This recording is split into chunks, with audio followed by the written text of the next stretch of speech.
Olha, o Dostoiévski, escritor russo do século XIX, que é um dos autores que mais impactou a minha formação, por isso que ele está no meu curso recém-lançado, Fragmentos do Contemporâneo. Para o Dostoiévski, o niilismo é uma experiência moderna por excelência. E o que ele percebe é que quando você começa a desconstruir a moral, relativizar os valores, típico da experiência moderna, que muita gente acha lindo, você vai encontrar com nada de fundamento, de tudo. A gente já encontrou com isso, que é o niilismo enquanto tal, só que nós estamos aí navegando num monte de formulazinhas e mentiras para tentar botar no lugar o fundamento da moral que não existe, todo mundo descobriu, então a gente fica tentando empacotar para presente essa crise niilista moderna. Portanto, se você começar a questionar tudo, de fato, você vai perceber que nada tem fundamento. Sinto muito por você.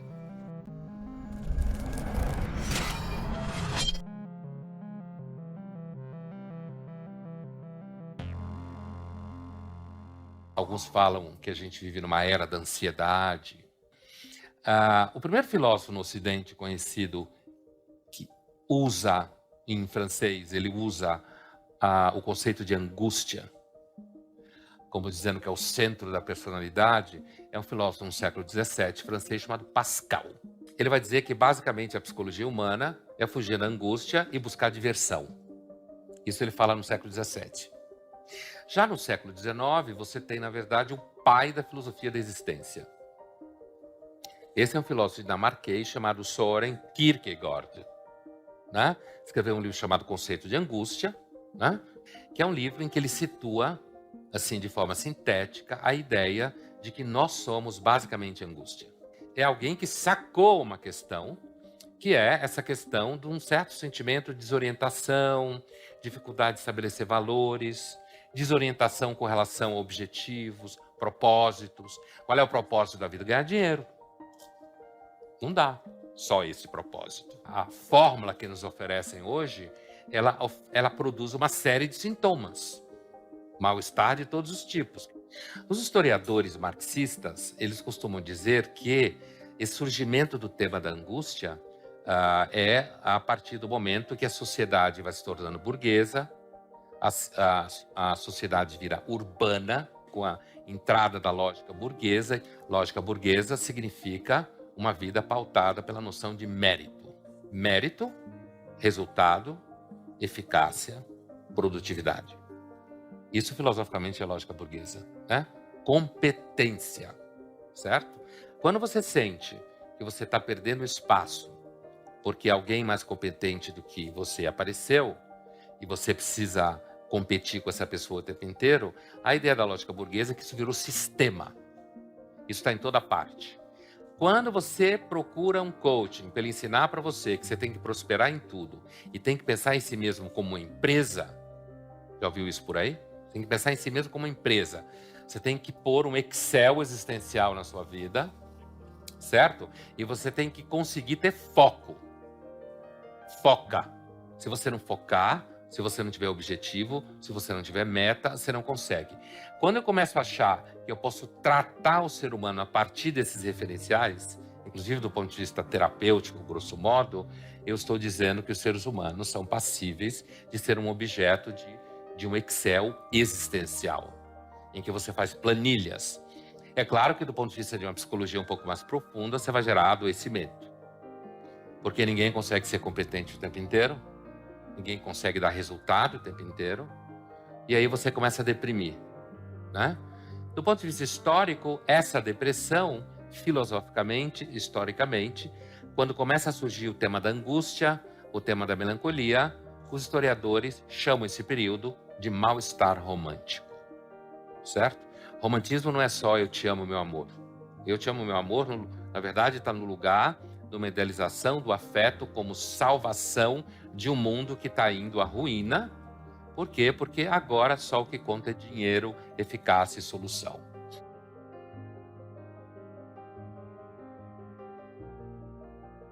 Então, acho que vale a pena lembrar que mal-estar virou uma categoria de análise sociológica. Com o livro do Freud, Mal-Estar na Civilização, que é um ensaio longo, né? Ele escreve lá, então, 1929, 1930, o ensaio Mal-Estar na Civilização, que é, sem dúvida nenhuma, um dos maiores textos do século XX, né? Em que ele define o mal-estar na civilização como a civilização está fincada na repressão do desejo. Está fincada na repressão, começa com o Édipo, famosa história do romance familiar, como se fala em psicanálise, o desejo pela mãe e tal, pelo pai, aquela história toda. Então, ali, o Freud coloca a questão de que ele suspeitava de que a felicidade não faz parte dos planos da criação. Ou seja, ser civilizado implica em você viver num constante mal-estar. E não tem outra opção, não tem opção em que você não tem mal-estar e é civilizado. Se você não é civilizado e tem mal-estar, você está pior do que quem é civilizado e tem mal-estar. Então, começou aí se usar a expressão mal-estar como uma expressão que se refere a um estado de espírito social, tá?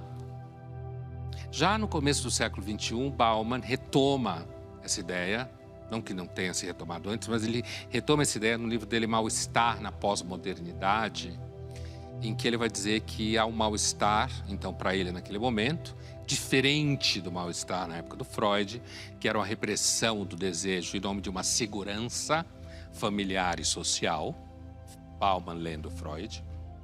E o Bauman vai dizer que o mal-estar naquele momento era o mal-estar de uma excessiva liberdade. Mesmo que você pegue no Freud, pegue no Bauman, ou pegue hoje, quando se fala em sociedade do mal-estar, a partir de um sociólogo francês vivo chamado Alain Ehrenberg, esse mal-estar de hoje, que fala o Ehrenberg, é o mal-estar de alguém que sente que tem que fazer mais coisa do que consegue dar conta. Certo? Então, você tem que dar certo no trabalho, tem que estar atento para todas as inovações, você tem que ser um indivíduo absolutamente capaz de fazer tudo, você é responsável por tudo que acontece na sua vida, você tem que ser capaz de fazer escolhas o tempo inteiro, você deve ter opiniões fortes sobre tudo, você tem que estar o tempo inteiro informado. Esse é o mal-estar que se fala agora. Certo? Ou seja, um mal-estar que vem do fato de que a gente se descobre incapaz, insuficiente de dar conta de tudo. Está vinculado a essa discussão do burnout, do cansaço, que já se faz muito por aí. Só que, quando a gente faz esse resgate das teorias desde o Freud, a ideia é que, assim, a experiência moderna é uma experiência que gera mal-estar. Você é muito livre, você toma muita decisão e você acaba acreditando que você é capaz. E aí você fica com mal-estar. Que tipo de mal-estar era esse de que Freud falava e em que medida está de pé isso tudo que ele disse até hoje, essa análise, esse diagnóstico? Olha, primeiro que a originalidade do Freud está em entender ou descobrir que o mal-estar é um dado do contrato social. Isso que é importante entender. Quando eu falava que o Freud criou o mal-estar como categoria sociológica, significa dizer que o Freud percebeu que há mal-estar no contrato social. O que significa isso? Assim como o Bauman também vai falar, e assim como o Ehrenberg também vai falar. O mal-estar que o Freud descreve é o fato de você nunca estar satisfeito com o que é possível você ter. Nunca está satisfeito.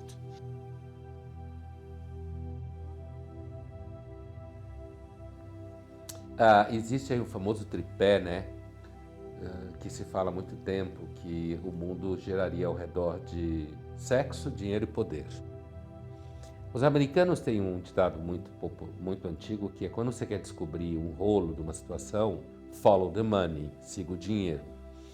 Os franceses têm um que é semelhante, que é quando você quer descobrir onde está o rolo, os franceses falam cherchez la femme, quer dizer, procure onde está a mulher que você vai ver onde nasceu o rolo. Independente do caráter um pouco, que a gente pode dizer, muito masculino orientado do comentário francês, chercher la femme. É claro que esse é uma expressão antiga que pressupõe que, na verdade, os rolos sempre envolvem homens por causa de mulher. A gente pode também, no mundo em que mulheres têm poder financeiro, a gente pode dizer também procure onde está o homem, ou qualquer outra coisa, né? Mas vamos deixar de fora esses assuntos de gênero, porque eles são muito chatos, na verdade. Vamos ao que interessa. Eu acho que a pergunta se o dinheiro de fato manda no mundo, em grande medida, está certo. Agora, a gente precisa entender que dinheiro é, muitas vezes, um instrumento. Mesmo para aqueles que o dinheiro é um fim, o dinheiro é um instrumento. O dinheiro te dá poder, apesar de que, às vezes, quando você tem poder, no sentido de poder de Estado, de governo, você pode não ter o dinheiro enquanto salário, você pode não ser aquele que gera o dinheiro, mas como você tem o poder de atrapalhar quem gera o dinheiro, você acaba tendo muito poder, mesmo que o dinheiro não seja seu. Não é à toa que o poder poderoso normalmente atrai dinheiro. E como a gente sabe, o poder e o dinheiro atraem sexo. Sempre atraiu. Hoje está na moda se mentir sobre quase tudo, também se mente sobre isso, mas continua sendo mentira. E aí tem um fator que é o seguinte, alguns dizem que os ingênuos acham que o mundo gira ao redor do sexo. Aqueles que seriam mais sábios diriam que o mundo gira ao redor do dinheiro, porque quando você tem dinheiro vem sexo. Alguns que se acham mais sábios ainda dizem que o mundo gira ao redor do poder, porque quando você tem poder, você tem dinheiro, e quando você tem dinheiro, você tem sexo. Mas, para além disso, dando um olhar assim um pouco mais, sei lá, não tão duro, talvez um pouco mais poético, a verdade é que poder e dinheiro normalmente tornam a vida mais potente, né? No sentido de que quando você tem dinheiro e tem poder, e as duas coisas normalmente andam juntas, você tem a capacidade de fazer com que pessoas à sua volta fiquem mais alegres, as pessoas procuram mais você, o que pode deixar você um pouco confuso e confundir que elas te procuram por você, quando elas te procuram pelo dinheiro, pelo poder, e aí vem aquela velha discussão que importa é ter ou ser. Mas isso é papo muitas vezes de bêbado, papo de aluno novo de filosofia, ou então só é muito sério mesmo quando você se vê diante do fato de que você tinha muito, perdeu tudo e com isso perdeu quase todo mundo que estava à sua volta. E aí você descobre que na realidade o que manda no mundo é o ter e não o ser. E eu acho essa pergunta mais dura, no sentido de que muitas vezes quando se fala o que importa é o ser, é porque você já perdeu tudo que tinha. Então tem uma relação bastante profunda entre ter e ser. Mas eu diria que, sim, o dinheiro manda no mundo em grande medida, ele pode te comprar saúde muitas vezes, mas às vezes você pode chegar no momento em que nem o dinheiro compra mais saúde para você, e aí ele não consegue mais mandar no mundo.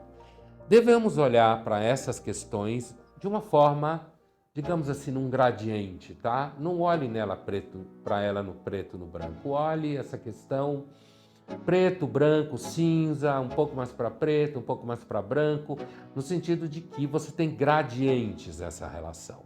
E que com certeza leve dinheiro muito a sério, porque se você não levar dinheiro a sério, provavelmente o mundo não vai dar a mínima para você.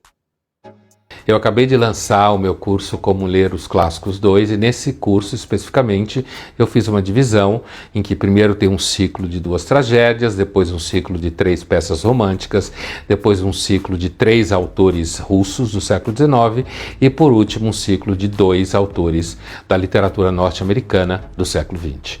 A gente se vê lá. Se você quiser saber mais, acesse o site.